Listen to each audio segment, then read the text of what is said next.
से कहा, सहना आया है, लाओ जो रुपए रखे हैं उसे दे दूं, किसी तरह गला तो छूटे। मुन्नी झाड़ू लगा रही थी, पीछे फिरकर बोली, 3 ही तो रुपए हैं, दे दोगे तो कंबल कहां से आएगा? माघ पूस की रात खेत में कैसे कटेगी? उससे कह दो फसल पर रुपए दे देंगे, अभी नहीं। हल्कू एक क्षण अनिश्चित दशा में खड़ा रहा। पूस सिर पर आ गया। बिना कंबल के खेत में रात को वह किसी तरह नहीं सो सकता, मगर सहना मानेगा नहीं, घुड़कियां जमाएगा। चाहे जाड़े में मरेंगे पर बला तो सिर से टल जाएगी। यही सोचता हुआ वह अपनी पत्नी के पास गया और खुशामद करके बोला, ला दे दे, गला तो छूटे, कंबल के लिए कोई दूसरा उपाय सोचूंगा। मुन्नी उसके पास से दूर हट गई और आंखें तरेरते हुए बोली, कर चुके दूसरा उपाय, जरा सुनूं क्या उपाय करोगे? कोई खैरात में दे देगा कंबल? मैं कहती हूं तुम खेती छोड़ क्यों नहीं देते? मर मर काम करो और जब फसल हो तो उसे लगान में दे दो। लगान चुकाने के लिए ही तो हमारा जन्म हुआ है, पेट के लिए मजूरी करो। ऐसी खेती से बाज आए, मैं ना दूंगी, ना दूंगी। हल्कू उदास होकर बोला, तो क्या गाली खाऊं? मुन्नी ने तड़प कर कहा, गाली क्यों देगा? क्या उसका राज है? मगर यह कहने के साथ ही उसकी तनी हुई भौहें ढीली पड़ गईं। हल्कू के उस वाक्य में जो कठोर सत्य था, वह मानो एक भयानक जंतु की भांति उसे घूर रहा था। वह जाकर रुपए निकाल लाई और हल्कू के हाथ पर रख दिए। फिर बोली, तुम छोड़ दो अब ये खेती। मजूरी में सुख से एक रोटी खाने को तो मिलेगी, किसी की धौंस तो न रहेगी। ऐसी खेती किस काम की कि मजूरी करके लाओ और उसे भी इसमें झोंक दो, उस पर यह धौंस सहो। हल्कू ने रुपए लिए और इस तरह बाहर चला मानो अपना हृदय निकाल कर देने जा रहा हो। उसने मजूरी से एक एक पैसा काट काट कर 3 रुपए कंबल के लिए जमा किए थे। वे आज निकले जा रहे थे। एक एक पग के साथ उसका मस्तक अपनी दीनता के भार से दबा जा रहा था। पूस की अंधेरी रात, आकाश में तारे भी ठिठुरते हुए मालूम होते थे। हल्कू अपने खेत के किनारे ऊख के पत्तों की छतरी के नीचे बांस के खटोले पर अपनी पुरानी सूती चादर ओढ़े पड़ा कांप रहा था। खाट के नीचे उसका संगी कुत्ता जबरा पेट में मुंह डाले सर्दी से कूं कूं कर रहा था। दोनों में से एक को भी नींद नहीं आ रही थी। हल्कू ने घुटनों को गर्दन में चिपकाते हुए कहा, क्यों जबरा, जाड़ा लगता है? कहता तो था घर में पुआल पर लेटा रहे, तू यहाँ क्या लेने आया था? खाओ ठंड, मैं क्या करूं? जानते थे मैं यहाँ हलवा पूरी खाने आ रहा हूँ, दौड़े दौड़े आगे आगे चले आए, अब रो नानी के नाम को। जबरा ने पड़े पड़े दुम हिलाई और अपनी कूकू को दीर्घ बनाता हुआ एक बार जम्हाई लेकर चुप हो गया। उसकी श्वान बुद्धि ने शायद ताड़ लिया कि स्वामी को मेरी कूकू से नींद नहीं आ रही है। हल्कू ने हाथ निकालकर जबरा की ठंडी पीठ सहलाते हुए कहा, कल से मत आना मेरे साथ, नहीं तो ठंडे हो जाओगे। यह पछुआ न जाने कहां से बर्फ लिए आ रही है, किसी तरह बस राहत कट जाए। यह खेती का मसा है और एक एक भाग्यवान ऐसे पड़े हैं जिनके पास जाड़ा जाए तो गर्मी से घबरा कर भागे। मोटे गद्दे, लिहाफ, कंबल तकदीर की खूबी है। मजूरी हम करें, मजा दूसरे लूटें। जबरा ने हल्कू के मुंह की ओर देखा। हल्कू, आज और जाड़ा खा ले, कल से यहाँ मैं पुआल बिछा दूंगा, उसी में घुसकर बैठना, तब जाड़ा न लगेगा। जबरा ने अपने पंजे उसके घुटनियों पर रख दिए और उसके मुंह के पास अपना मुंह ले गया। हल्कू को उसकी सांस गर्म लगी। हल्कू निश्चय करके लेटा कि चाहे कुछ भी हो अब सो जाऊंगा, पर एक क्षण में ही उसके हृदय में कंपन होने लगा। कभी इस करवट लेटता, कभी उस करवट, पर जाड़ा किसी पिशाच की भांति उसकी छाती को दबाए हुए था। जब किसी तरह न रहा गया, उसने जबरा को धीरे से उठाया और उसके सिर को थपथपाकर उसे अपनी गोद में सुला लिया। कुत्ते की देह से न जाने कैसी दुर्गंध आ रही थी, पर वह उसे अपनी गोद से चिपटाए हुए ऐसे सुख का अनुभव कर रहा था जो इधर महीनों से उसे न मिला था। जबरा शायद समझ रहा था कि स्वर्ग यही है और हल्कू की पवित्र आत्मा में तो उस कुत्ते के प्रति घृणा की गंध तक नहीं थी। अपने किसी अभिन्न मित्र या भाई को भी वह इतनी ही तत्परता से गले लगाता। दशा इस अनोखी मैत्री ने जैसे उसकी आत्मा के सब द्वार खोल दिए थे। उसका एक एक अणु प्रकाश से चमक रहा था। सहसा जबरा ने किसी जानवर की आहट पाई।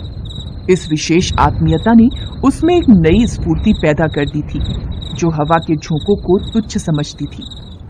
वह झपट कर उठा और छतरी के बाहर आकर भौंकने लगा। हल्कू ने उसे कई बार पुचकार कर बुलाया पर वह उसके पास नहीं आया। खेत में चारों ओर दौड़कर भौंकता रहा। एक क्षण के लिए भी आता तो तुरंत ही फिर दौड़ पड़ता। कर्तव्य उसके हृदय में अरमान की भांति उछल रहा। 1 घंटा और गुजर गया। रात ने शीत को हवा से धधकाना शुरू कर दिया। हल्कू उठ बैठा और दोनों घुटनों को छाती से मिलाकर सिर को उसमें छिपा लिया। फिर भी ठंड कम न हुई। ऐसा जान पड़ता था सारा रक्त जम गया है और धमनियों में रक्त की जगह हिम बह रहा है। उसने झुककर आकाश की ओर देखा कि अभी कितनी रात बाकी है। सप्तर्षि अभी आकाश में आधे भी नहीं चढ़े। ऊपर आ जाएंगे तब कहीं सवेरा होगा। अभी पहर भर से ऊपर रात है।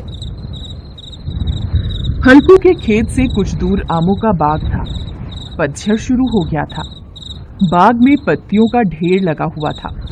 हल्कू ने सोचा चलकर पत्तियां बटोरूं और उन्हें जलाकर खूब तापूं। रात को कोई मुझे पत्तियां बटोरते देखे तो समझे कोई भूत है। कौन जाने कोई जानवर ही छिपा बैठा हो। मगर अब जाड़े में भी तो बैठे नहीं रहा जाता। उसने पास के अरहर के खेत में जाकर कई पौधे उखाड़ लिए और उनसे एक झाड़ू बनाकर हाथ में सुलगता हुआ उपला लिए बगीचे की तरफ चला। जबरा ने उसे आते देखा तो पास आया और दुम हिलाने लगा। हल्कू ने कहा, अब तो नहीं रहा जाता जबरू, चलो बगीचे में पत्तियां बटोर कर तापें। अभी तो रात बहुत है। जबरा ने कूं कूं करके सहमति प्रकट की और आगे आगे बगीचे की ओर चला। बगीचे में घुप अंधेरा छाया हुआ था और उस अंधकार में निर्दय पवन पत्तियों को कुचलता हुआ चला आता था। वृक्षों से ओस की बूंदें टप टप नीचे टपक रही थीं। हल्कू ने आग जमीन पर रख दी और पत्तियां बटोरने लगा। जरा देर में पत्तियों का ढेर लग गया। हाथ ठिठुरे जाते थे, नंगे पांव गले जाते थे और वह पत्तियों का पहाड़ खड़ा कर रहा था। थोड़ी देर में अलाव जल उठा। उसकी लौ ऊपर वाले वृक्ष की पत्तियों को छू छू कर भागने लगी। हल्कू अलाव के सामने बैठा ताप रहा था। उसने दोनों पांव फैला दिए मानो ठंड को ललकार रहा हो। तेरे जी में जो आए सो कर। ठंड की असीम शक्ति पर विजय पाकर वह विजय गर्व को हृदय में छिपा न सकता था। उसने जबरा से कहा, क्यों जब्बर, अब तो ठंड नहीं लग रही है? जब्बर ने कूं कूं करके मानो कहा, अब क्या ठंड लगती ही रहेगी। पहले से यह उपाय न सूझा, नहीं तो इतनी ठंड क्यों खाते। जबरा ने पूंछ हिलाई। पत्तियां जल चुकी थीं। बगीचे में फिर अंधेरा छा गया था। राख के नीचे कुछ कुछ आग शेष थी जो हवा का झोंका आ जाने पर जरा जाग उठती थी, पर एक क्षण में फिर आंखें बंद कर लेती थी। हल्कू ने फिर चादर ओढ़ ली और गरम राख के पास बैठा हुआ एक गीत गुनगुनाने लगा। उसके बदन में गर्मी आ गई थी, पर ज्यों-ज्यों शीत बढ़ता जाता था उसे आलस्य दबाए लेता था। जबरा जोर से भौंक कर खेत की ओर भागा। हल्कू को ऐसा मालूम हुआ कि जानवरों का एक झुंड उसके खेत में घुस आया है। शायद नीलगायों का झुंड था। उनके कूदने और दौड़ने की आवाजें साफ कान में आ रही थी। फिर ऐसा लगा कि वे खेत में चर रही हैं। उनके चबाने की आवाज सुनाई देने लगी। उसने दिल में कहा, नहीं, जबरा के होते जानवर खेत में नहीं आ सकता, वह नोच ही डालेगा। मुझे भ्रम हो रहा है। अब तो कुछ नहीं सुनाई देता। मुझे भी कैसा धोखा हुआ। उसने जोर से आवाज लगाई, जबरा, जबरा। जबरा भौंकता रहा, उसके पास नहीं आया। फिर खेत में चरे जाने की आहट मिली। अब वह अपने को धोखा न दे सका। उसे अपनी जगह से हिलना भी जहर लग रहा था। इस जाड़े पाले में खेत में जाना जानवरों के पीछे दौड़ना असूझ जान पड़ा। वह अपनी जगह से नहीं हिला। उसने जोर से आवाज लगाई, लिहो लिहो लिहो। जबरा फिर भौंक उठा। जानवर खेत चर रहे थे। फसल तैयार थी। कैसी अच्छी खेती थी, पर दुष्ट जानवर उसका सर्वनाश किए जा रहे थे। हल्कू पक्का इरादा करके उठा, पर 2-3 कदम पर एकाएक हवा का ऐसा ठंडा चुभने वाला बिच्छू के डंक सा झोंका लगा कि वह फिर बुझते हुए अलाव के पास आ बैठा और राख कुरेद कर अपनी ठंडी देह को गरमाने लगा। जबरा अपना गला फाड़े डालता था। नील गाय खेत का सफाया किए डालती थी और हल्कू गरम राख के पास शांत बैठा हुआ था। अकर्मण्यता ने रस्सियों की भांति उसे चारों ओर से जकड़ रखा था। उसी राख के पास गरम जमीन पर वह चादर ओढ़कर सो गया। सवेरे जब उसकी आंख खुली तब चारों ओर धूप फैल गई थी और मुन्नी कह रही थी, क्या आप सोते ही रहोगे? तुम यहां आकर रम गए और उधर सारा खेत चौपट हो गया। हल्कू ने उठकर कहा, क्या तू खेत से होकर आ रही है?